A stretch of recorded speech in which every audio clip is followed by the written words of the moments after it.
Terima kasih banyak-banyak kepada Al-Fadhil Ustaz, pengurusi majlis. Assalamualaikum warahmatullahi wabarakatuh. Alhamdulillah, alhamdulillahi rabbil alamin, wassalatu wassalamu ala asyrafil mursalin wa ala alihi wa sahbihi wa man tabi'ahu wa nasarahu wa jahada fillahi haqqa jihadih. Amma ba'd. Terima kasih banyak-banyak kepada pihak Pusat Islam Sultan Mahmud Universiti Malaysia Terengganu kerana sudi untuk mengatur cara siri yang keempat Ibarah Wahyu dari Juz'u Amma. Alhamdulillah, saya mengucapkan terima kasih banyak-banyak kepada seluruh para pensyarah, seluruh para pentadbir, seluruh para kaki tangan yang berkhidmat, yang sudi melapangkan masa pada pagi ini dalam topik membahaskan hari pengadilan dalam Juz'u Amma. Terima kasih juga pada rakan-rakan yang menonton di Facebook, di YouTube dan di IG. InsyaAllah, apabila kita berbicara tentang sumpah dan ayat-ayat kauniyah, kita berbicara tentang sesuatu yang kita boleh nampak depan mata. Bila kita berbicara tentang kisah-kisah umat terdahulu, kita berbicara tentang sejarah peristiwa yang sudah terjadi. Apabila kita membahaskan dalam topik yang keempat ini mengenai masa depan, yakni akhirat, ada beberapa adab yang perlu kita aplikasikan supaya sikap kita kepada ayat-ayat tentang akhirat, ayat-ayat tentang hari pengadilan ini bukanlah sikap yang sambil lewa apabila melalui ayat-ayat Allah Ta'ala paparkan mengenai masa hadapan yang pasti terjadi, iaitulah akhirat. Siri yang keempat, saya akan fokus hanya kepada babak sebelum semua kita sampai ke destinasi masing-masing. Apa bakal terjadi sebaik sahaja daripada kita dibangunkan Allah daripada lubang kubur sehinggalah menjelang kita sampai ke destinasi masing-masing. Semoga Allah menggolongkan kita daripada Ahlul Jannah dan tidak sebaliknya menggolongkan kita daripada Ahlun Nar. Dalam hadis sahih Muslim, Nabi SAW kana idza qara'a famarra bi ayatin tasbih sabbaha wa idza marra bi ayatin sa'ala wa idza marra bi ayatin ta'awwadha. Nabi apabila melalui satu ayat padanya ada tasbih, Nabi akan berhenti dan melakukan tasbih. Apabila Nabi melalui satu ayat adanya soalan, Nabi akan berhenti untuk bertanya kepada dirinya, mencari jawapan. Apabila Nabi melalui satu ayat yang mempunyai perlindungan, Nabi akan berhenti membaca ayat berkenaan. Nabi akan berhenti daripada menyambung ayat seterusnya untuk melafazkan isti'adah.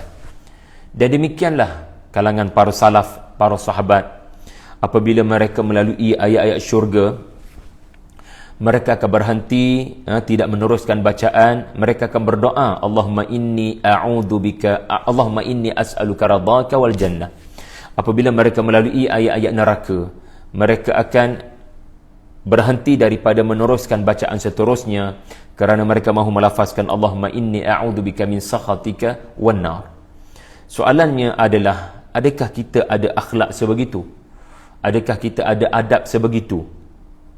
Dan kalaupun kita melakukannya, adakah kita melakukannya kerana orang-orang sebelum kita melakukannya, sunnah, atau kita melakukan kerana sunnah, yakni perbuatan orang-orang terdahulu, dan kerana menggambarkan apa sebab orang-orang dahulu melakukan telah sampai kepada kita.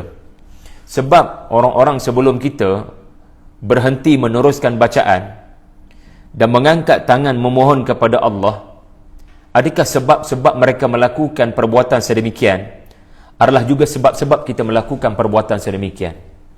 Ketakutan yang menyebabkan para sahabat berdoa isti'adah agar dilindungi daripada neraka, tamak, keinginan yang meluap-luap untuk masuk ke syurga, yang menyebabkan mereka tidak mahu meneruskan bacaan buat seketika kerana mahu melafazkan doa, Ada tak sebab yang sama, tadabbur yang sama telah berlaku kepada kita? Jadi pengajarannya adalah bila kita melalui ayat-ayat Allah, famarra bi ayatin, kita kena perhatikan ayat itu mengandungi isu apa, dan bagaimana cara kita berinteraksi dengan ayat berkenaan menggambarkan tahap kefahaman kita, tahap tadabbur kita. Ada orang boleh membaca satu-satu surah dalam juzuk amma dengan pantas, tetapi kenapa orang-orang sebelum kita, mereka tidak sekadar mengejar bacaan Al-Quran agar dapat sampai dengan cepat kepada sadaqallahul azim, ayat yang terakhir, tetapi menjadi sikap orang-orang sebelum kita adalah mereka menghayati, menjiwai, seolah-olah melihat di hadapan mata mereka apa yang Allah Ta'ala gambarkan di dalam Al-Quran. Sebenarnya apa yang Allah Ta'ala gambarkan di dalam Al-Quran, membabitkan ayat-ayat akhirat, bukanlah semata-mata gambaran, bukan semata-mata lukisan untuk memberikan isyarat-isyarat apa akan terjadi ke depan, tetapi ia adalah realiti, ia adalah fakta, ia adalah paparan, bukan sekadar gambaran tetapi paparan yang real tentang peristiwa yang tidak boleh dielakkan di masa hadapan, namanya kebangkitan semula selepas kematian. Cumanya kenapa para sahabat mempunyai sikap yang berbeza dengan kita? Jadi kita renung-renungkan, ya, bagaimana sepatutnya cara kita berinteraksi dengan ayat-ayat Allah yang membabitkan akhirat, ya. Nabi SAW dalam muttafaqun alaih, dalam hadis sahih Bukhari dan Muslim, pernah meminta kepada Abdullah ibnu Mas'ud radhiyallahu anhu untuk membacakan kepada baginda Al-Quran. Lalu Ibnu Mas'ud radhiyallahu anhu membacakan Al-Quran daripada surah An-Nisa, dan baginda mendengar bacaan Abdullah ibnu Mas'ud sehinggalah beliau membaca kepada satu ayat, yakni ayat 41, A'udzu billahi minasyaitonir rajim, fakaifa idza ji'na min kulli ummatin bisyahid wa ji'na bika 'ala haula'i syahida. Dan bagaimanakah keadaan orang kafir itu nanti jika kami datangkan seorang saksi daripada setiap umat, dan kami datangkan engkau wahai Muhammad sallallahu alaihi wasallam sebagai saksi ke atas mereka. Nabi telah dilihat oleh Ibnu Mas'ud yang membacakan ayat berkenaan. Nabi bila mendengar bacaan Ibnu Mas'ud sampai kepada ayat 41, mengalir air matanya. Mengalir air matanya, dan Nabi memerintahkan Ibnu Mas'ud untuk berhenti seketika. Berhenti seketika. Kerana Nabi mahu membiarkan penghayatan itu berlaku dan kenikmatan Al-Quran kepada hati baginda berlaku. Apa yang kita pelajari daripada hadis ini, tuan-tuan? Perkara paling besar kita pelajari, hatta Nabi SAW pun sangat bimbang kepada apa yang bakal terjadi, apa yang pasti terjadi, di mana baginda akan dibawa kepada umatnya sebagai saksi, ya, bahawasanya aku sudah menyampaikan segala apa yang diperintahkan olehmu wahai Allah, dan umatku di hadapan ini sudah mendengar dengan apa yang aku sampaikan. Nabi sangat risaukan peristiwa berkenaan akan membawa masalah yang banyak kepada umatnya, ya. Jadi Nabi menangis mengenangkan peristiwa berkenaan adalah peristiwa yang sangat menggentarkan, menakutkan. Nabi menangis dengan Al-Quran, ayat-ayat yang membabitkan hari keadilan seperti ayat 41 surah An-Nisa. Bagaimana sikap kita? Bagaimana sikap saya kepada ayat-ayat Allah yang berbunyi, ya, hari pengadilan, ayat-ayat Allah di dalam Al-Quran yang menghuraikan makna Malik Yaum Ad-Din. Dialah raja, satu-satunya raja yang mengatur satu hari untuk melakukan pembalasan yang adil kepada setiap manusia, ya, semasa mereka mengecapi kehidupan di dunia. Tuan-tuan puan-puan sekalian, itulah sedikit mukaddimah. Apabila kita berinteraksi dengan ayat-ayat akhirat, sebagai contoh, ya, kita membaca dalam surah An-Naba, di mana pada ayat 17 dan 18, A'udzu billahi minasyaitonir rajim. Inna yawmal fasli kana miqata. Yawma yunfakhu fis suri fatatuna afwaja. Sesungguhnya hari keputusan, hari pengadilan telah ditetapkan, iaitulah hari di mana ditiupkan padanya sangkakala, lalu kamu datang berduyun-duyun, berkumpul-kumpulan. Ini contoh ayat yang kita namakan ayat hari pengadilan, ayat akhirat. Yang kita tidak bincangkan lagi mengenai syurga dan neraka, apa yang bakal terjadi kepada penghuni kedua-duanya. Kita fokus kepada on the way, apa yang akan terjadi sebelum pembalasan kekal abadi terjadi kepada manusia. Apabila kita lalu sesuatu ayat seperti tadi, kita kena ingat, akhirat di dalam Al-Quran bukan ramalan-ramalan daripada Tuhan. Ia adalah berita yang benar daripada masa hadapan. Apa maksud? Apa maksud bila Allah cerita pasal perkara yang bakal terjadi? Ia tidak boleh dianggap sebagai ramalan-ramalan, tetapi ia mesti dianggap pengetahuan yang benar dari masa hadapan. Dan inilah kelemahan makhluk. Makhluk tidak boleh berbicara tentang masa hadapan dalam keadaan apa yang disampaikan tentang masa hadapan itu adalah sesuatu yang pasti terjadi. Tidak ada manusia boleh berbicara tentang apa bakal terjadi esok hari, ya.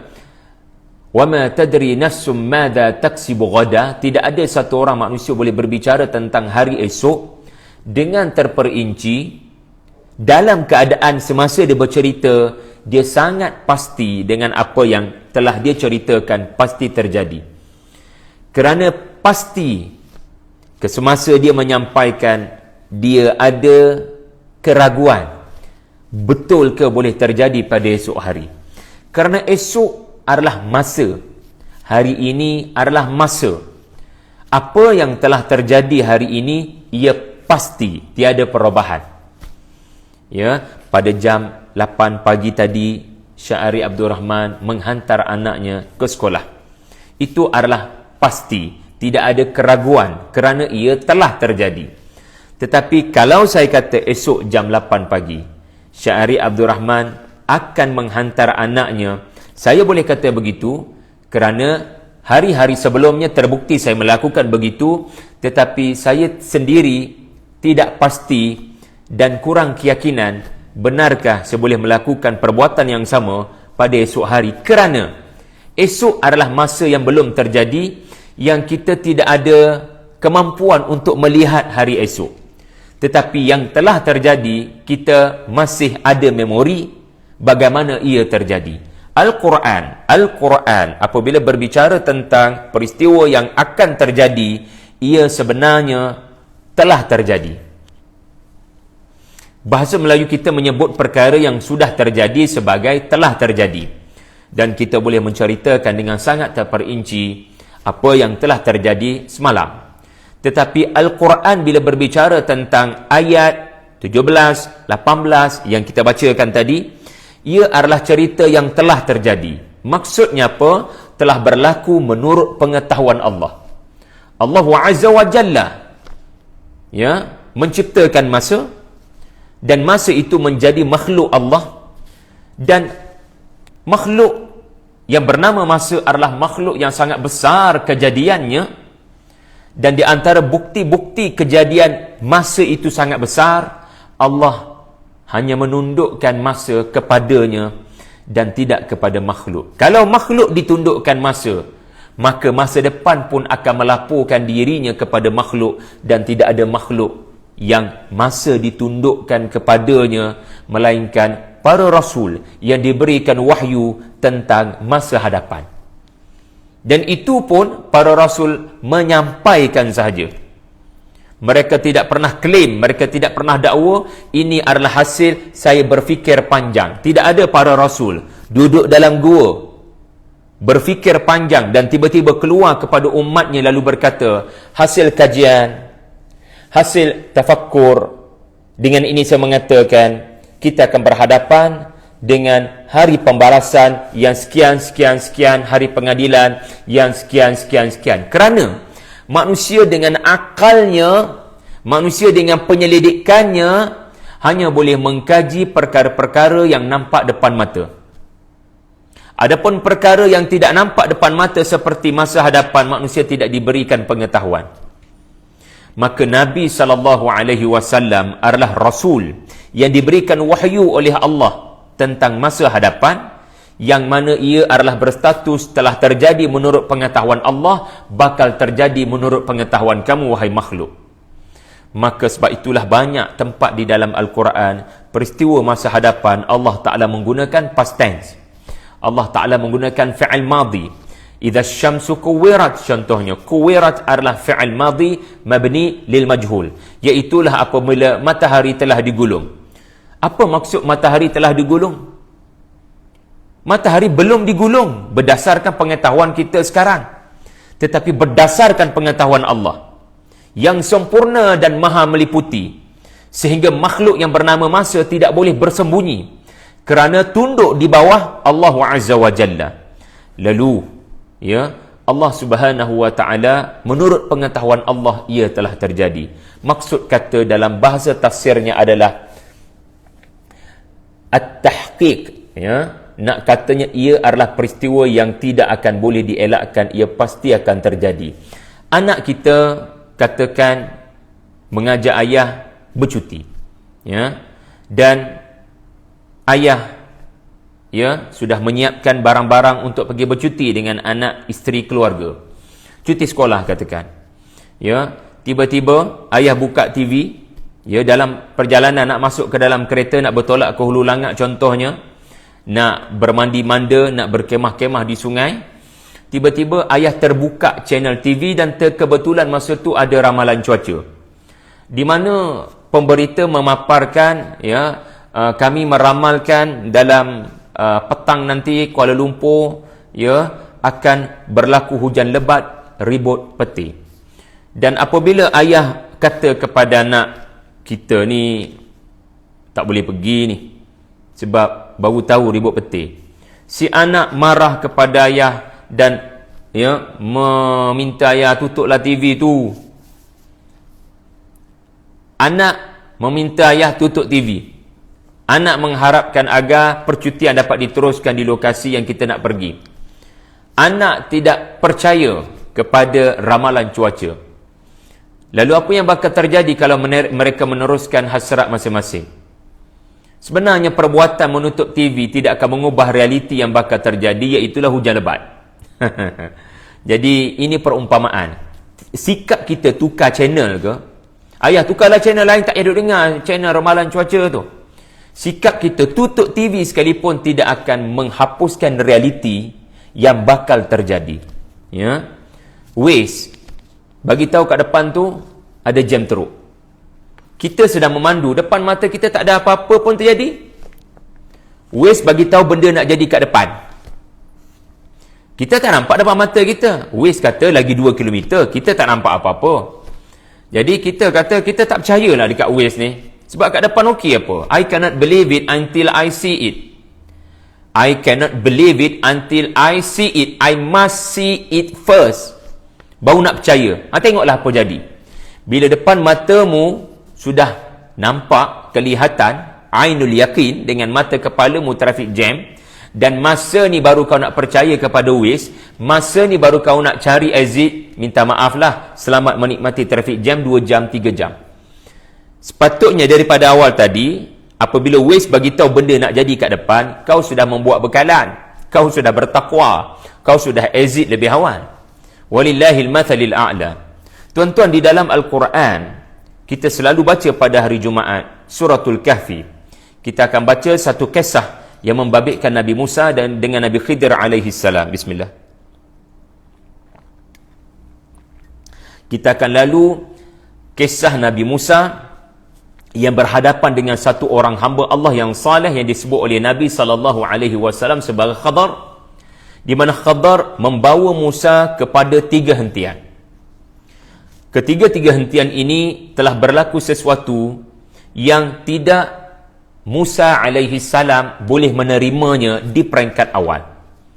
Kerana ketiga-tiga kejadian berkenaan adalah kejadian-kejadian yang bercanggah dengan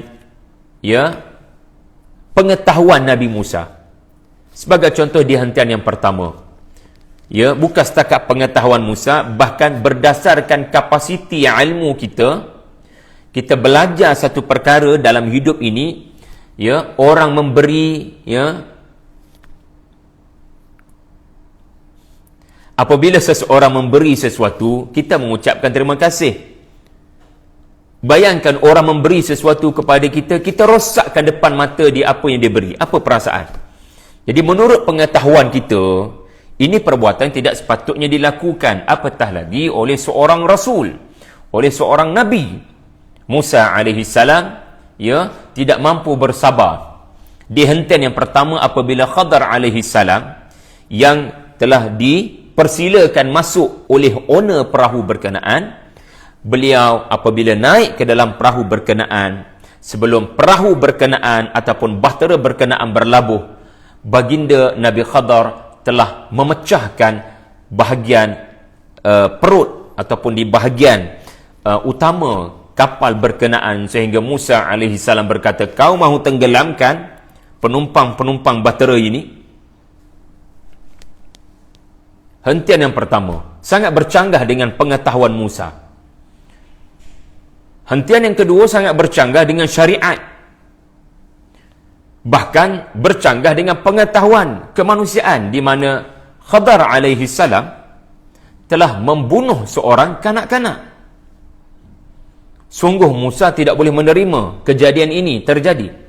Dan di hentian yang ketiga sangat mengejutkan Musa kerana tidak terjadi apa yang baginda risau terjadi, tetapi terjadi peristiwa yang tidak dijangka, iaitulah Khadar alaihi salam telah membanting tulang, telah berpeluh kerana membangunkan semula, memaku, menyatukan dinding yang sudah nak jatuh ke tanah. Jadi baginda telah masukkan balik dinding itu. Musa alaihi salam mencadangkan, alangkah baik kalau tindakan kamu membantu rumah ini dengan mengambil upah. Mudah-mudahan dengan upah berkenaan kita boleh mendapatkan sedikit makanan di negeri yang tidak ada seorang pun penduduk negerinya memberikan makanan kepada kita apabila kita meminta-minta. Tuan-tuan, sebenarnya ini kisah apa ya? Ini adalah kisah tentang sikap manusia kepada perkara-perkara yang bakal terjadi. Sikap seseorang kepada apa yang bakal terjadi di hadapan. Musa alaihi salam melihat apa yang telah terjadi bercanggah, sedangkan Khadar alaihi salam melihat setiap yang berlaku di hadapannya bukan dengan pandangan berdasarkan pengetahuan manusia. Baginda Nabi Khidir melihat perahu berkenaan dan pemiliknya, melihat kanak-kanak dan ibu bapanya, melihat dinding yang nak roboh dengan penghuni rumah berkenaan. Baginda melihat dengan pandangan wahyu. Baginda Nabi Khidir melihat dengan cerita masa depan. Nabi Musa tak tahu apa nak jadi di depan, maka mengambil kira pengalaman yang telah terjadi, beliau telah judge Nabi Khadar alaihi salam. Beliau telah menghukum Nabi Khadar alaihi salam sebagai melakukan kesalahan. Tetapi Khadar alaihi salam akhirnya menjelaskan bahawasanya aku tidak bertindak berdasarkan pengetahuan aku bertindak berdasarkan wahyu. Aku bukan bertindak berdasarkan bacaan pengalaman. Aku bertindak berdasarkan pengetahuan Tuhan. Dan pengetahuan Tuhan sangat berbeza dan berkonflik dengan manusia. Kerana Allah Ta'ala, dia tahu masa lampau, masa sekarang, masa depan. Dalam pengetahuan Allah, yang kamu tidak tahu, wahai Musa, seandainya kapal ini berlayar dengan sempurna, dalam pengetahuan Allah, raja yang zalim akan merampas kapal berkenaan. Dalam pengetahuan Allah, Allah Ta'ala sudah mengetahui apa bakal terjadi 2-3 jam selepas berlayar. Kamu, wahai Musa, tidak ada pengetahuan tentang benda nak jadi di depan. Lalu tindakan aku memecahkan perahu ini adalah bertujuan untuk memberikan rahmat kepada pemilik perahu berkenaan, supaya tidak terjadi apa yang dalam pengetahuan Allah terjadi. Maka Allah mengatur untuk takdir yang memberikan rahmat kepada pemilik perahu berkenaan, iaitulah kapalnya tidak dirampas oleh raja yang zalim. Demikianlah pula di hentian yang kedua, Nabi Musa alaihi salam tidak boleh menerima perbuatan Khadar, sedangkan perbuatan Khadar adalah membabitkan Allah Ta'ala beritahu benda nak jadi 20 tahun lagi, 30 tahun lagi, yang kita tak tahu apa nak jadi pada kanak-kanak ini. Maka Allah Ta'ala beritahu bahawasanya, wahai Musa, kanak-kanak ini dalam pengetahuan Allah. Allah Ta'ala sudah mengetahui. Bukan Allah yang mentakdirkan seseorang itu kafir ataupun beriman. Allah Ta'ala memberikan pilihan. Dalam hal iman dan kufur, ini pilihan anda, wahai makhluk yang istimewa yang bernama manusia. Aku kurniakan kepada tubuh kamu kapasiti dan kemampuan untuk membuat pilihan yang betul. Wa nafsin wa ma sawwaha fa'alhamaha fujuraha wa taqwaha. Allah tidak mentakdirkan iman atau kufur seseorang. Cumanya Allah Ta'ala mengetahui lebih awal pilihan yang bakal dilakukan oleh manusia. Allah Ta'ala sudah mengetahui apa yang manusia bakal pilih. Tetapi itu tidak menunjukkan Allah sudah mentakdirkan. Ya, Allah telah mentakdirkan iman dan kufur seseorang. So jaga mulut kita ya daripada bercakap tidak baik tentang Allah Azza wa Jalla, sebagaimana pernah diungkapkan oleh ajaran-ajaran Jabbariyah yang mengatakan we just pawn in the game. Kita hanya buat apa yang Tuhan sudah takdirkan. Walhal ya, kita diberikan pilihan, dan akhirnya dengan pilihan Allah menggunakan keadilan untuk memberikan pembalasan berdasarkan pilihan yang telah kita lakukan. Jadi kanak-kanak ini dalam pengetahuan Allah 20-30 tahun lagi memilih untuk tughyanan wa kufra, menjadi kafir dan melampau batas, dan akan mati sebagai seorang kafir dan melampau batas. Jadi kanak-kanak ini Allah Ta'ala memerintahkan aku untuk membunuhnya sebagai rahmat kepada ibu bapanya. Ya, kalau dia hidup 20-30 tahun lagi, sudah telah terjadi dalam pengetahuan Allah. Bukan dia sekadar akan jadi melampau batas dan kafir, bahkan dia akan mengheret ibu bapanya kepada murtad. Maka kematian kanak-kanak ini, aku hanya asbab, Allah adalah musabbab. Aku hanya asbab, Allah Ta'ala adalah musabbab. Lalu kanak-kanak ini bukan sekadar memberikan rahmat kepada ibu bapanya keislaman mereka tidak terjejas dengan kanak-kanak. Memanglah hari ini anak ini baik. Memanglah hari ini anak itu bagi ibu bapa dan bagi Musa anak yang tidak berdosa, nafs zakiyah. Tetapi dalam pengetahuan Allah Azza wa Jalla telah terjadi, menurut pengetahuan Allah dia akan menjadi kafir. Sebagaimana Allah Maha mengetahui dalam suratul Masad, bukan Allah takdirkan Abu Lahab itu akan kafir. Jaga mulut kita. Tetapi dalam pengetahuan Allah, Abu Lahab akan mati dalam keadaan memilih kafir. Dia memilih untuk kafir, dan terbukti benar 10 tahun selepas turunnya surah Abu Lahab, suratul Masad, Abu Lahab tidak pernah memilih iman walau sesaat. Dan terbukti benar suratul Masad apabila selepas peperangan Badar, Abu Lahab yang tidak menyertai jatuh sakit, beliau kekal mempertahankan kekufuran sampai beliau mati bersama dengan isterinya. Jadi ini petanda Al-Quran benar bila berbicara tentang masa depan, dia bukan ramalan.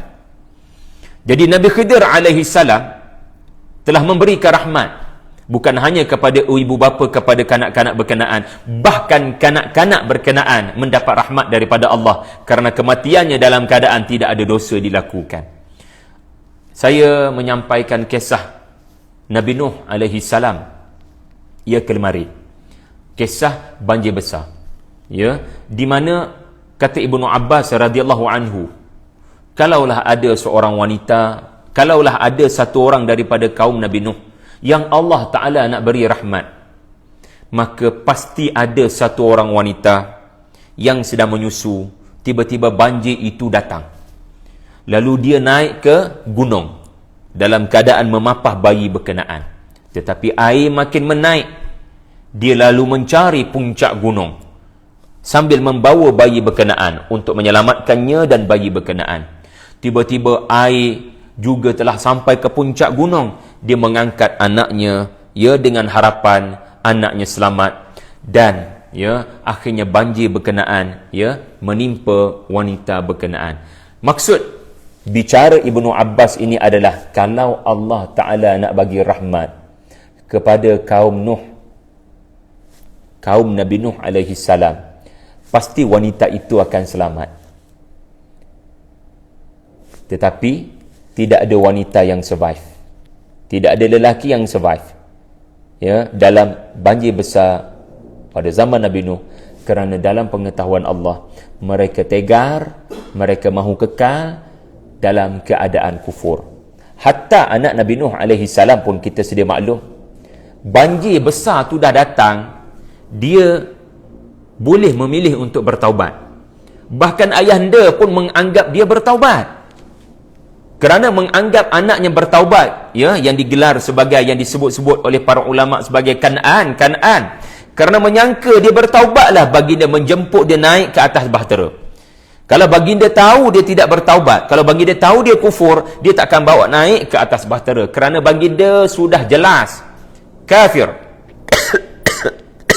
Maaf kafir seperti isteri baginda, illa man sabaka alaihi alqawlu. Seperti isteri baginda tidak boleh diajak naik ke atas bahtera walaupun dia isteri kita sendiri, kerana sudah jelas dia kufur. Tetapi anaknya ini Kan'an, kalau dia kufur, baginda tak akan melanggar perintah Allah walaupun anak sendiri untuk ajak naik atas bahtera. Tetapi kerana menyangka anak ini bertaubat, maka diajak naik ke atas bahtera. Irkam ma'ana wala takum ma'al kafirin. Kerana ayah tahu kau tak bersama dengan orang-orang kafir itu, kau sudah bertaubat, ayuh naik ke dalam bahtera. Tetapi jawapan anak menunjukkan, walaupun banjir besar dah terjadi, benarlah apa yang Nabi Nuh alaihi salam sebutkan. Benarlah Nabi Nuh bila di hadapan mata mereka membina bahtera, yang mereka perli, yang mereka ejek, mereka masih memilih untuk tidak bertaubat. Sa'awi ila jabalin ya'simuni minal ma'. Anak ni patut ikut ayahnya naik bahtera untuk selamat dengan keimanan, tetapi ternyata dia memilih untuk kafir. Jadi sikap anak memilih kafir walaupun banjir sudah setinggi gunung, menggambarkan pendirian seluruh kaum Nabi Nuh yang juga memilih untuk kekal kafir dan tidak langsung menganggap banjir besar ini adalah amaran Nabi Nuh yang benar-benar telah terjadi. Nabi Nuh bicara tentang azab Allah, mereka tak percaya. Sedangkan Nabi Nuh bukan meramalkan. Nabi Nuh berbicara tentang benda yang pasti akan terjadi. Jadi kalaulah ada satu orang yang diberikan Allah rahmat, wanita tadi itulah. Tetapi tak ada. Semuanya mati sebab semuanya memilih untuk tidak mahu bertaubat walaupun banjir besar sudah terjadi, tuan-tuan puan-puan sekalian. Kata Hasan Basri, seandainya ada kanak-kanak yang tidak berdosa daripada kaum Nabi Nuh, mereka mati dalam keadaan tidak akan ditimpa azab di hari akhirat. So pencerahan daripada Hasan Basri, salaf, sudah cukup menenangkan kita. Iaitulah seandainya ada anak-anak kecil ya yang mati dalam banjir besar, apa akan terjadi kepada mereka? Yang hanya akan diazab Allah adalah yang mukallaf, yang memilih untuk kafir selepas 950 tahun dakwah. Yang tu clear, tak ada masalah. Namun ada yang tanya, macam mana kalau ada kanak-kanak kecil? Allah Ta'ala Maha Pengasih, tuan-tuan. Anak yang tak baligh, tidak mendengar dakwah, yang tak faham, umur 2-3 tahun tak faham lagi, ya, dia tidak tertaklif, maka kepadanya kesudahan kanak-kanak yang mati terbunuh dalam suratul Kahfi. So kalau kita faham suratul Kahfi, kita akan faham kanak-kanak dalam banjir besar Nabi Nuh. Dan Ar-Razi sendiri siap menyebut mati syahid kanak-kanak kecil kaum Nabi Nuh yang mati dalam banjir. Jadi poin saya adalah Nabi Khidir membawa pengetahuan daripada masa depan, which is Nabi Musa alaihi salam tidak ada pengetahuan tentang benda nak jadi raja yang zalim, ya, kanak-kanak akan membawa kekufuran. Jadi semua tindakannya di ketiga-tiga hentian adalah tindakan yang nak memberikan rahmat. Kembali kepada juzuk amma. Minta maaf ya, saya banyak pergi kepada Al-Kahfi, banyak pergi kepada cerita-cerita lain, sebab bagi saya kan, kita perlu ada mindset terlebih dahulu, baru apa makna ayat tu. Kalau mindset tak ada, kalau sikap Nabi yang menangis tadi tu, kalau sikap para sahabat seperti Abdullah bin Rawahah yang menangis dengan ayat dalam surah Maryam tentang titian sirat, kalau tak ada sikap para sahabat ketika berinteraksi, mereka berdoa, mindset kita apabila lalu ayat-ayat akhirat adalah sikap yang sama, ya. Jadi saya sebutkan itu supaya kita punya sikap yang betul bila melalui ayat-ayat akhirat dalam juzuk amma ataupun di dalam seantero Al-Quran. Tuan-tuan, apabila kita baca juzuk amma, yang bila saya baca juzuk amma, kita akan dapati juzuk amma ini akan memaparkan hari pengadilan dalam 5 stages, 5 hentian sebelum sampai ke destinasi yang sebenar, syurga dan neraka. Ya, kalau yang sempat catat boleh catat. Juzuk amma, khususnya suratul Naba, surah amma yatasaalun, memang memaparkan dengan lengkap kelima-lima, ya, hentian ini. And then datang surah-surah selepas itu, An-Nazi'at hingga An-Nas, memperincikan salah satu daripada stages berkenaan. Sebagai contoh, bukan sebagai contoh, adapun 5 berkenaan adalah, yang pertama, detik yang pertama bangun daripada kubur. Bangun daripada kubur. Detik yang kedua yang disebut oleh Al-Quran adalah berjalan menuju kepada mahsyar. Berjalan itu sahaja, ya, berjalan pergi kepada mahsyar itu pun ada ceritanya dalam Quran. Kerana pada mahsyar ini, tuan-tuan, dia bukan sekadar padang dalam fikiran kita, ya. Sahirah fa idahum bis sahirah, kata suratul Nazi'at. Ia adalah padang yang sangat jauh, tempat himpunan yang sangat jauh daripada kubur masing-masing. Amalanlah yang akan menentukan bagaimana cara berjalan.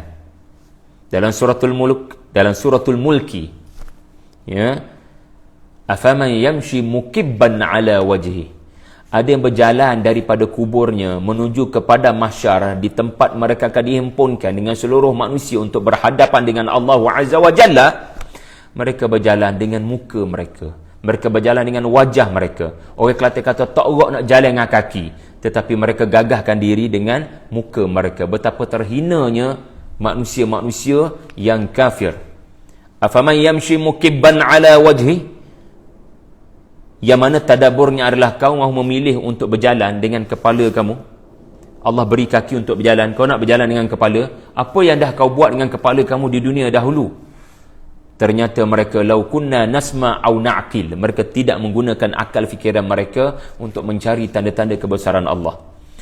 Hentian yang ketiga adalah tiba di pada mahsyar, berdiri lama menunggu giliran. Dan waktu inilah adegan meminta syafaat terjadi. Kerana matahari yang begitu hampir menyebabkan peluh masing-masing. Ada yang mati, bukan mati, yang tenggelam dengan peluh masing-masing. So menunggu giliran dah sampai, ya, anda nak pergi satu tempat, nak settlekan urusan bank. Ya, nak pergi saja jauh dah. Nak kena selamat dalam perjalanan tu. Sampai saja belum tentu jumpa parking. Sampai saja belum tentu boleh sampai ke counter service. Mungkin kena beratur panjang. Penjarakan sosial pula tu kan. Jadi berdiri saja lama. Yang keempat, ya, yang keempat adalah jatuh hukuman. Dan nak boleh jatuh hukuman inilah Allah Ta'ala memaparkan bagaimana proses hisab itu terjadi. Itu nombor 4. Hisab hingga jatuh hukuman. Dan nombor 5, selepas hisab dilakukan, keputusan sudah jatuh, Allah Ta'ala memperincikan juga di dalam Al-Quran, termasuk dalam juz'u amma, iaitulah perjalanan daripada pada mahsyar kepada syurga dan neraka. Kita akan lalu mana, tuan-tuan? So perjalanan itu pun ada ceritanya. Subhanallah.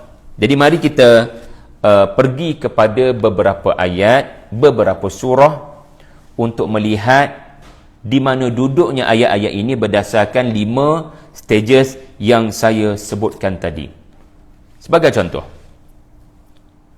pada ayat yang saya sebutkan tadi, iaitulah ayat 17 dan 18. Inna yawmal fasli kana miqata. Sesungguhnya hari fasal. Hari fasal adalah hari yang sudah ada tarikhnya. Hanya Allah Ta'ala saja maha mengetahui. Hari fasal ni apa, tuan-puan sekalian? Fasal ni artinya memisahkan sesuatu yang bergabung, yang tercantum, yang terikat, yang bersatu. Bila ada pecah, dia jadi fasal.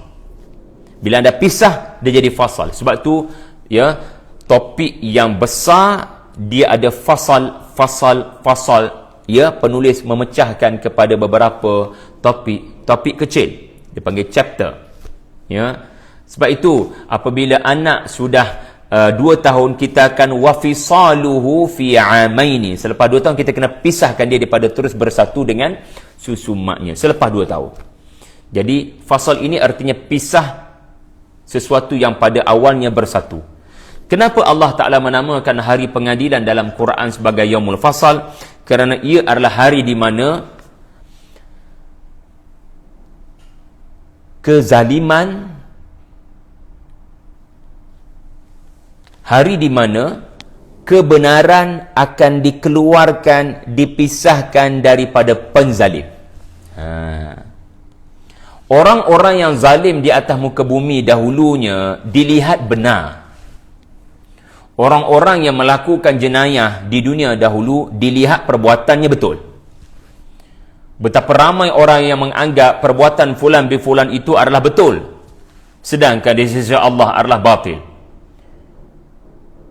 Di akhiratlah tempat di mana kebenaran yang sebenar akan diberitahu, dan satu orang yang dahulu mengatakan dia melakukan perkara yang benar, akhirat nanti Allah Ta'ala akan pisahkan, ya, kebenaran itu daripada dirinya supaya orang nampak yang sebenar adalah kezaliman.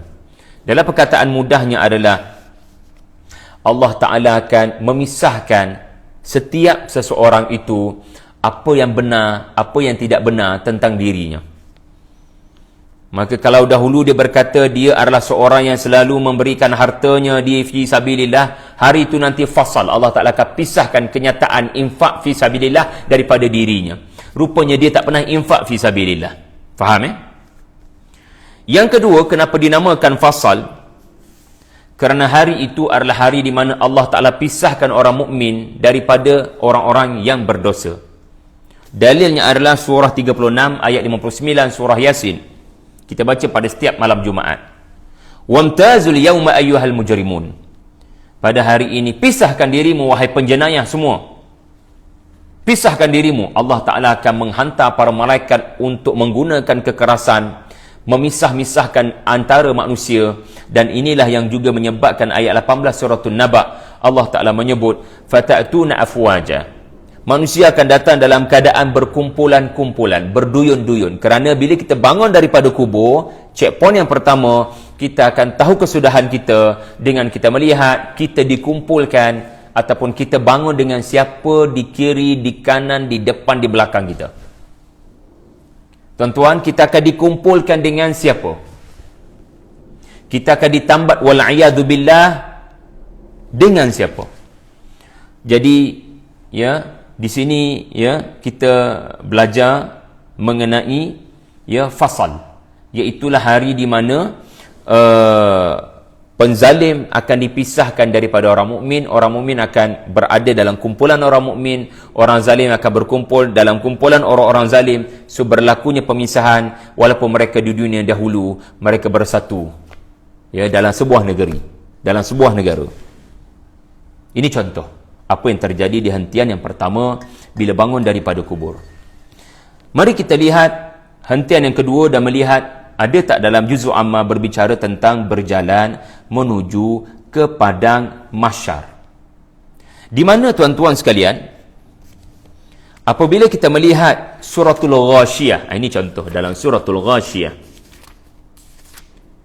di mana Allah Ta'ala menyebut wujuhun yawma idzin khashi'ah amilatun nasibah.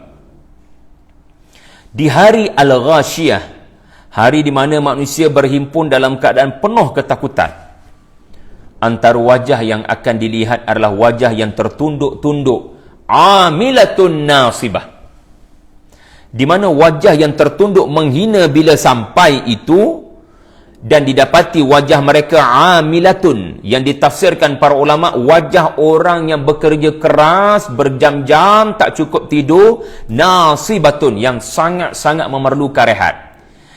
Dalam perkataan lain, wajah orang berjalan beratus kilometer tak sempat nak berehat. Lihat wajahnya, wajah yang sangat perlukan air walau seteguk, wajah yang memerlukan untuk berehat tetapi diheret, dipaksa untuk berjalan. Dan bila sampai saja di padang mahsyar, dijatuhkan hisab, tasla naran hamiyah, tasla naran hamiyah, di mana dalam keadaan dia penat berjalan pergi kepada mahsyar, penat pula menunggu giliran, dan penat pula berjalan pergi ke dalam neraka selepas dijatuhkan hisab, di kemuncak segala kepenatan, dia baru menikmati hari yang pertama, detik yang pertama dalam neraka, wal'iyadzubillah. Allah jadikan penghuni neraka tidak akan masuk ke dalam neraka dalam keadaan berstamina dan bertenaga. Allah jadikan penghuni neraka akan menikmati minit pertama pada hari pertama dalam neraka dalam keadaan mereka tidak pernah penat sebelum itu sebagaimana di dunia. Mereka berada pada tahap puncak, tahap kemenatan yang paling puncak, dan itu baru hari pertama dalam neraka. Wal'iyadzubillah. Tak cukup tidur tuan-tuan, katakan tak cukup tidur 2-3 hari, ya, tiba-tiba anda diminta untuk melakukan sesuatu yang beban dan berat. Mampukah untuk melakukan? Pasti tidak mampu. Jadi ini contoh ya, ayat-ayat yang ditafsirkan oleh para ulama menghuraikan stages yang kedua, di mana mereka berjalan daripada kubur menuju kepada padang mahsyar. Antara contoh lain ya, seseorang yang bangun daripada kubur dan diperintahkan untuk berjalan. Kalau tadi kita lihat wajahnya, sekarang dalam surah Abasa, yang juga nama surah ini kerana wajah Abasa, ya, berkerut dahi, di penghujung surah ini juga membabitkan wajah orang yang bangun daripada kubur dan dalam perjalanan diperintahkan menuju kepada mahsyar. Kita akan dapati ada dua wajah, sama juga dengan tadi, iaitulah wajah yang pertama, wujuhun yawma idzin musfirah, wajah pada hari berkenaan safara, iaitulah jelas, terang benderang, dhahikatum mustabshirah, dan dia ketawa, Allahu Akbar, Allahumma ja'alna minhum, dia gembira, mustabshirah, dia diberitahu yang dia akan bergembira. Mana tak seronok tuan-tuan, bangun-bangun daripada kubur, anda dalam keadaan ketakutan, hari apakah ini, tiba-tiba malaikat datang bertenang, kau akan mendapat kegembiraan. Bayangkan, bayangkan, bangun daripada kubur, ya, wajah anda Allah Ta'ala jadikan berseri-seri. Anda barangkali tak tahu apa terjadi pada wajah anda, macam kita di dunia kena tengok cermin. Tetapi apa yang terjadi adalah Allah Ta'ala kata ada wajah yang kamu akan dapati depan kamu, belakang kamu, kiri kamu, kanan kamu. Sebab kita bangun daripada kubur, kita tak tahu kita bangun dengan siapa, tiba-tiba kita bangun dalam kumpulan orang-orang yang wajahnya musfirah. Alhamdulillah, entah-entah Rasul kat depan kita, entah-entah para sahabat kat sebelah kita, entah-entah orang-orang yang Allah Ta'ala harumkan namanya di dalam Al-Quran bersama dalam kumpulan kita dibangunkan daripada kubur. Dan mudah-mudahan dalam kumpulan kita dibangunkan daripada kubur ada anak-anak kita yang juga musfirah, adanya mak ayah kita yang juga musfirah, adanya isteri kita yang juga musfirah, mudah-mudahan. Tetapi hari itu adalah hari di mana kita tidak lagi mengambil kira siapakah yang bangun bersama dengan kita, kerana concern kita hari kat depan tu, hisab kat depan tu. Tetapi orang mukmin dia akan berjalan dengan tenang dan penuh bertenaga. Afaman yamshi mukibban ala wajhi amman yamshi sawiyan ala siratim mustaqim, yang berjalan dengan perjalanan orang yang tegak tubuhnya. So wajah orang yang tadi bercahaya, rupanya mereka gembira kerana diberitahu saudara akan bergembira. Siapa bagi tahu? Malaikat. Seronok kan? Tetapi ada wajah bangun daripada kubur, sebab bangun daripada tanah. Bangun daripada kubur kan berdebu-debu dan bertanah-tanah. Wujuhun yawma idzin 'alaiha ghabarah. Allah Ta'ala jadikan debu-debu itu melekat. Tarhaquha qatarah, dan mereka dalam keadaan bermuram bermasam muka. Allahumma la taj'alna minhum. Ingat ya, bila bangun daripada kubur nanti, kita tak boleh nak kawal dah apa terjadi kepada diri kita. Kita sudah hilang kawalan kepada apa yang akan terjadi kepada tubuh kita. Ya, kita di dunia barangkali menggunakan makeup yang paling hebat, tetapi di sana tidak ada alat makeup boleh membetulkan debu-debu yang sudah Allah Ta'ala tampalkan. Dan wajah juga akan berlaku qatarah, kehitam-hitaman. Dalam wajah itu kehitam-hitaman, Allah Ta'ala tampal pula dengan debu-debu yang datang daripada lubang kubur. Allahumma la taj'alna minhum. Jadi ini adalah ayat-ayat contoh yang menerangkan checkpoint kedua, berjalan menuju kepada akhirat. Sekarang bila dah sampai di padang mahsyar, seseorang akan berdiri untuk menunggu giliran, untuk menunggu Allah Ta'ala berfirman, untuk menunggu tidak ada raja pada hari berkenaan kecuali Allah Ta'ala saja akan bertintah. Dan tidak ada sesiapa akan berani buka mulut di hadapan Allah. Yauma yaqumun nasu li rabbil alamin. Suratul Mutaffifin. Itulah hari di mana seluruh manusia akan berdiri, tidak ada yang duduk. Manusia akan berdiri kerana menghadap Allah Azza wa Jalla. Dan kalau kita perhatikan, ya, menerusi surah Al-Fajr, wa jaa rabbuka wal malaku saffan saffa, ayat 22. Dan hari itu datanglah Tuhanmu, semua manusia dalam ketakutan, bersama dengan Allah, malaikat yang bersaf-saf daripada petala langit yang ada pada waktu itu. Wallahu alam, tuan-tuan. Kerana ada kemurkaan Allah pada hari berkenaan kepada majoriti manusia yang memilih kekufuran. Hari itu adalah hari di mana Allah Ta'ala sangat murka kepada manusia. Kalian mendustakan hari ini, maka hari ini sanafrughu lakum ayyuhas thaqalan fabi ayyi ala'i rabbikuma tukadziban. Aku sudah tentukan satu hari, ya, untuk kita buat appointment di atas pendustaan yang kalian lakukan kepada nabi-nabi yang aku utuskan dahulunya. Inilah harinya di mana kalian akan menghadap tidak ada raja melainkan aku, kata Allah.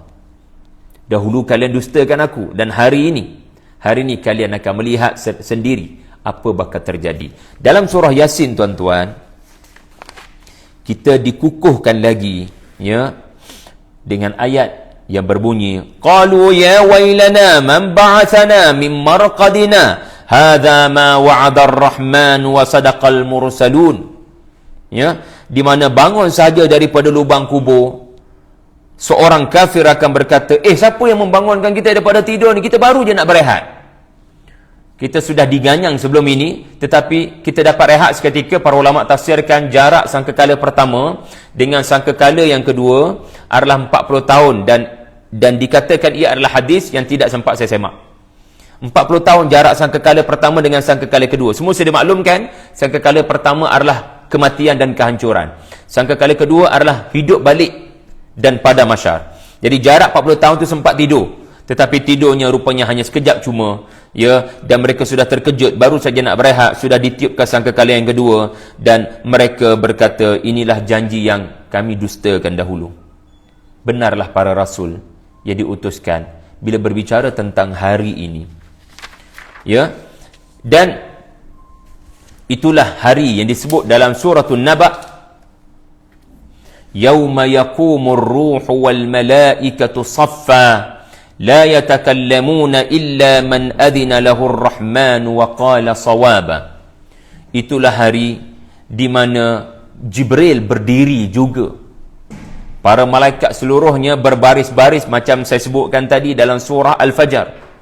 Tidak ada satu pun makhluk diizinkan untuk bercakap. Tak ada satu makhluk pun berani bercakap walau satu perkataan. Ya, walau satu perkataan, melainkan yang diizinkan oleh Ar-Rahman untuk bercakap, dan bila dia bercakap, dia akan bercakap dengan kebenaran.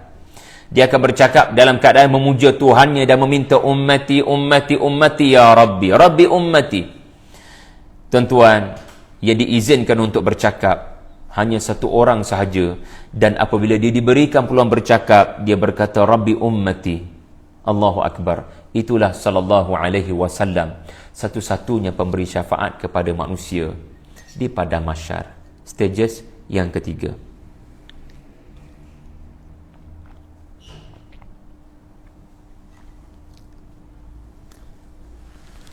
Kemudian kita pergi kepada stages yang keempat.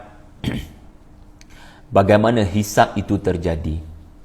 Dalam surah At-Tariq sebagai contoh, dijelaskan segala rahsia akan didedahkan pada hari berkenaan. Semua yang kamu pendam, yang kamu simpan, yauma tublas sarair fama lahu min quwwatin wala nasir. Pada hari berkenaan, semua perkara yang kamu kata dahulu rahsia, ya, tidak menjadi rahsia pada hari berkenaan. Inilah hari yang disebut sebagai At-Taghabun. Ya, At-Taghabun. Ada surah At-Taghabun. Hari di mana terdedah. Hari di mana perkara yang disimpan dengan baik akhirnya terdedah belaka. Sebab manusia apabila mahu melakukan dosa, dosa-dosa yang besar seperti berzina, mereka cenderung untuk menyembunyikan perbuatan berkenaan. Kerana manusia mana yang boleh terima seseorang merosakkan akalnya dengan sifat tabiat minum arak selalu? Manusia mana boleh terima dengan akal yang waras merosakkan keturunan dengan perzinaan? Manusia mana yang boleh menerima dengan waras perbuatan mencuri yang boleh menyebabkan hilang harta benda orang? Jadi kebanyakan jenayah-jenayah ini dilakukan dalam keadaan penuh rahsia. Fulan bin Fulan, Fulanah binti Fulanah menyangka tidak ada pihak yang ketiga antara dia dengan sasarannya. Tetapi pada hari berkenaan, semua yang kau sangka rahsia akan dipaparkan Allah. Ya, Allah Ta'ala menyebut dalam surah, ya, Al-Mujadilah, ya, di mana Allah Ta'ala menyebut Nasullah. Allahumma salli ala Muhammad. Suratul Mujadilah, ya, Suratul Mujadilah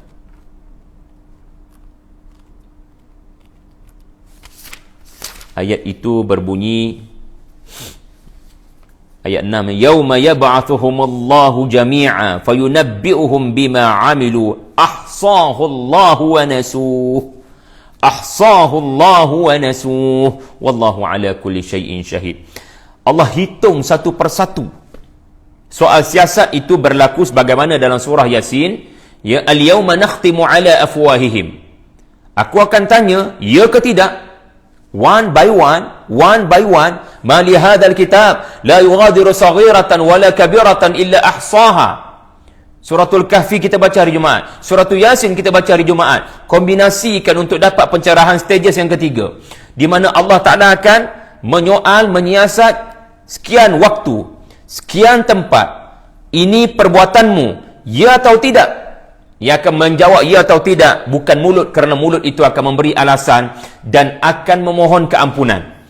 Sedangkan ini bukan waktu, ya. La ta'tadirul yaum, kata surah At-Tahrim. La ta'tadirul yaum. Jangan hari ini kalian nak menggunakan lidah untuk berbicara memohon ampun kepadaku. Fasuhqan li ashabis sa'ir. Kerana hari ini adalah hari Allah sangat murka. Yang akan bercakap adalah tangan. Al-yawma nakhtimu ala afwahihim wa tukallimuna aydihim. Tangan akan bercakap. Kenapa tangan? Kerana tangan ini adalah simbolik kepada kerja buat seseorang. Yang akan jawab adalah kerja kamu sendiri. Yang akan jawab adalah perbuatan kamu sendiri akan jawab. Yang akan menjadi saksi adalah kaki kamu sendiri yang melangkah pergi. Jadi hari itu manusia tidak akan mendapati dia boleh untuk menipu, kerana yang akan bercakap adalah tangan yang Allah Ta'ala pinjamkan kepada kita pada hari ini, ya, dan akan menambah derita mereka di mental ini apabila tubuh mereka sendiri mengiyakan apa yang mereka buat. Jadi ahsahullahu wa nasuhu. Segala yang Allah Ta'ala hitung itu adalah perkara-perkara yang mereka lupa belaka. Mereka lupa belaka. Jadi inilah babak yang terjadi semasa dihisab. Ya, semasa seseorang itu dihisab. Dan dalam suratul Adiyat, ya, kita dijelaskan lagi dalam suratul Adiyat. Afala ya'lamu idza bu'thira ma fil qubur wa hussila ma fis sudur. Hari itu adalah hari yang berlakunya hausal. Hausal ni adalah kalau kolam air paling dasar sekali. Kalau kolam air, permukaan air, kalau kita berjaya sampai ke dasar laut ataupun kolam, itu dia panggil hausal. Wa hussila ma fi sudur, akan dikeluarkan daripada dada manusia ini benda yang paling dalam. Apakah maksud benda paling dalam di bawah dada manusia? Maka kalau kita rujuk surah sebelumnya, suratul Adiyat, suratul Zalzalah, itulah disebut sebagai faman ya'mal mithqala darratin khairan yarah wa man ya'mal mithqala darratin syarran yarah. Kitab apakah ini? Ia bukan sekadar mencatatkan perbuatanku, dia juga mencatat niat dan motifku melakukan perbuatan berkenaan. Betapa halusnya catatan Allah. Dia bukan setakat catat ucapan kita, dia juga cakap sifat, perangai, keinginan, motif di sebalik perbuatan berkenaan. Allah Ta'ala tidak sekadar mencatat, ya, perbuatan, Allah Ta'ala juga mencatat motif perbuatan. Ya, contoh, ya, seseorang menunaikan solat fardu. Jadi dalam catatan berkenaan tertulis semua, ya, fulan bin fulan menunaikan solat fardu. Tetapi keadilan adalah bila dia tahu dan orang lain pun diberitahu, yauma tubla sarair, rupanya dia ni semayang, tetapi misqala dzarrah, sebesar zarahnya adalah dia solat kerana nak menunjuk-nunjuk. So jelas keadilan Allah.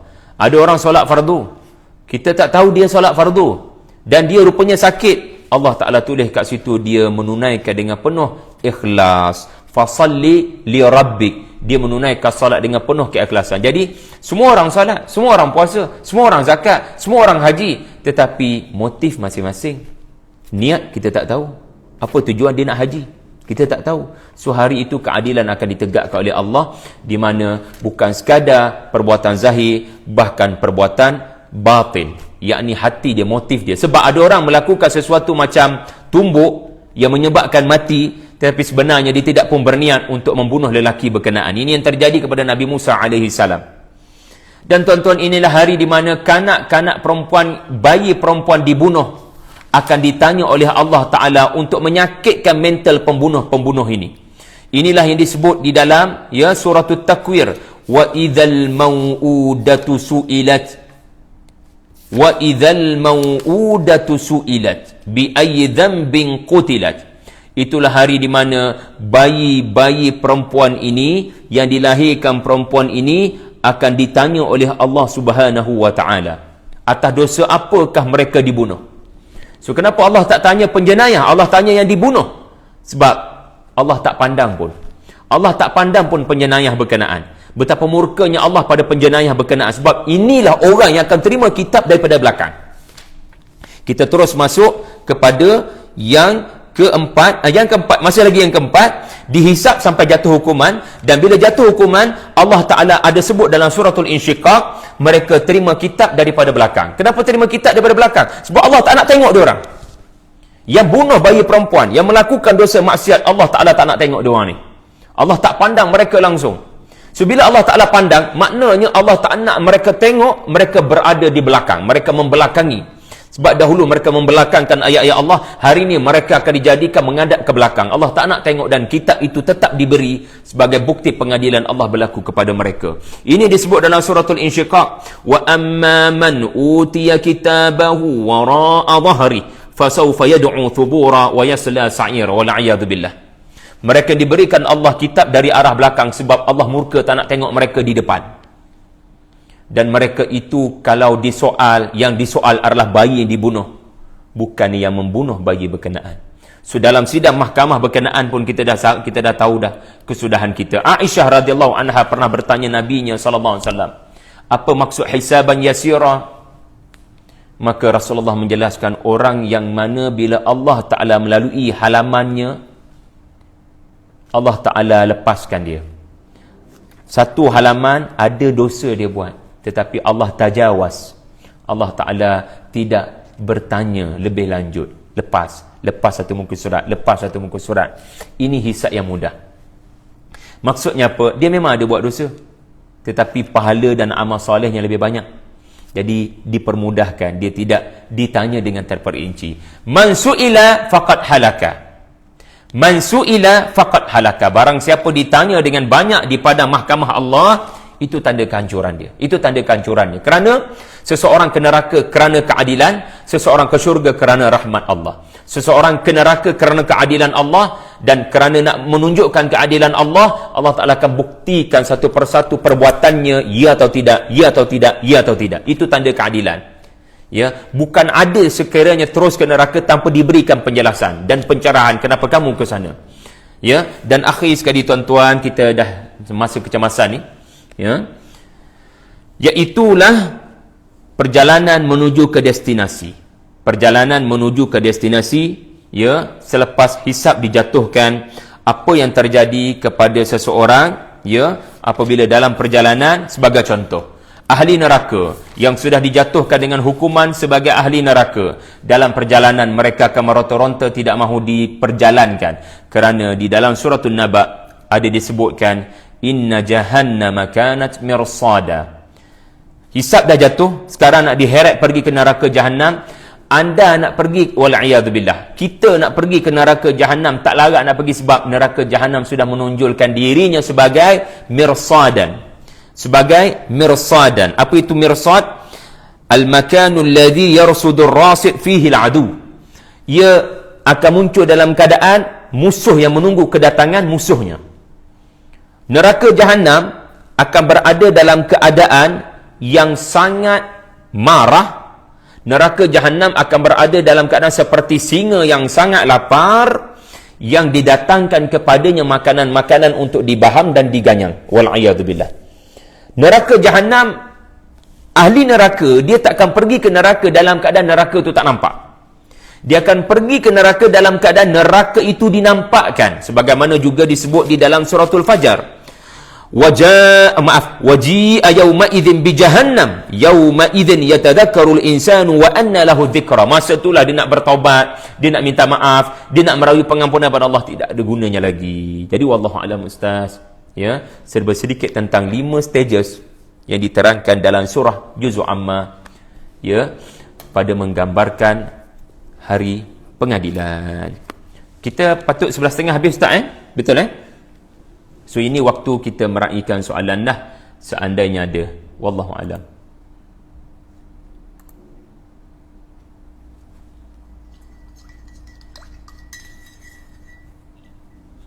Tidak ada satu soalan pun.